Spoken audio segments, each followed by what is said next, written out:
Well, good evening, everyone. Welcome back to Connect, and well done for giving up another evening to come and wrestle with and talk through another what is a heavy and difficult subject. As tonight we're going to be carrying on from where we were at on Sunday as we think through the issue of abortion. It's just helpful, I think, as we start this conversation tonight and as we help each other as we think this through, that we just remind ourselves first of the grace of Jesus. Because abortion obviously has a lot of darkness and heaviness that surrounds this issue because it's an issue of life and death. It's a gospel issue.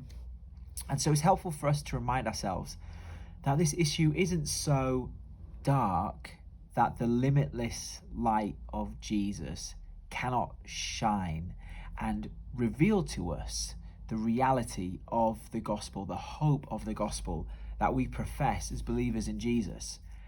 And so let's just hold on to grace tonight as we go down this road together. And let's love each other well as we have this conversation.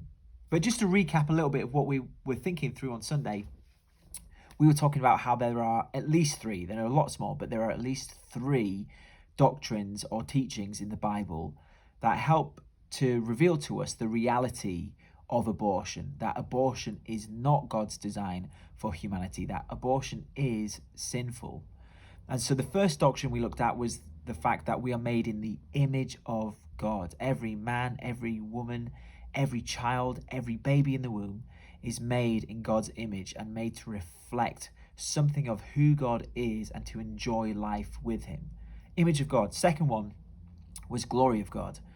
We are made to know God and to glorify him in all that we do. And so abortion ends somebody's chance to know and glorify God in this life. And the third teaching that the Bible gives us that shows us that abortion is wrong is the incarnation of God. God himself became the unborn.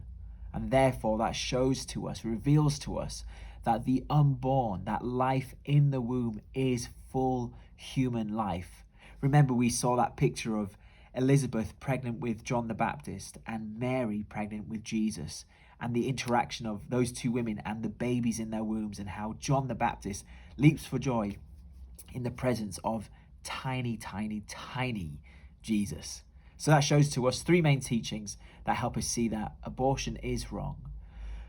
And we can say overall abortion is wrong because it battles against God's design for us, for men and for women, for humanity.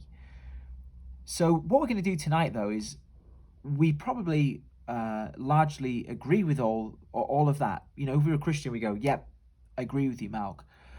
The question that we're going to be thinking through tonight is, so what? What am I meant to do with this? What can we, Trinity Church, do about the issue of abortion?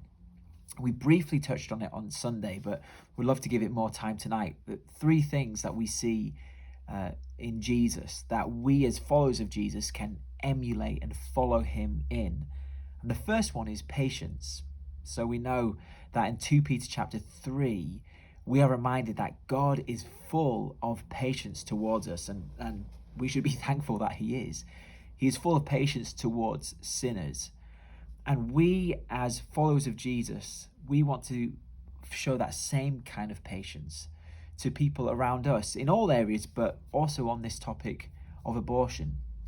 Maybe you're like me, and sometimes you find yourself getting so frustrated and angry when people in your life who don't know Jesus also don't agree with you that life in the womb is precious. Maybe you find you just get really angry about that. And there's a right sense in which we can and should get angry about that. But we need to examine our own hearts and consider, how do we show Christ-like patience towards people so that we might win them to the gospel ultimately, so that they would come to know Jesus. So that's the first thing we're going to think through. Second thing is obedience to the Father. Jesus showed us perfectly what perfect obedience to the Father looks like. And I know what it's like to not be obedient to the Father in this area. I don't always want to talk about it. I don't always want to challenge the issue of abortion. We're going to think through, what does it look like for us as a church to be obedient to the Father, obedient to the teaching of Scripture in regards to abortion, even if it's going to make us feel awkward.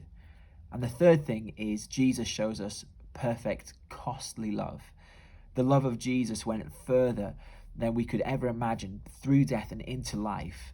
And so we want to be thinking through, how do we, Trinity Church, how do we show the costly love of Jesus when it comes to abortion? Are we showing the costly love of Jesus? Are we going further so that we might help and love people and show them who Jesus is? You know, we're going to think through, how are we spending our money? How should we be using our spare time? How should we be considering issues like adoption, or helping set something up that might help young women in desperate and vulnerable situations? So there's some of the sort of conversations we're going to be having tonight. I'd really love to encourage you, as you have this conversation, speak as though there is someone in the room who has been affected by this issue. So let's speak gently, let's speak lovingly, and ultimately, let's speak of the goodness of Jesus, so that our hearts would be warmed up and ready to follow him as he leads us and helps navigate us through this issue. So hope you have a great chat. Look forward to hearing all about it.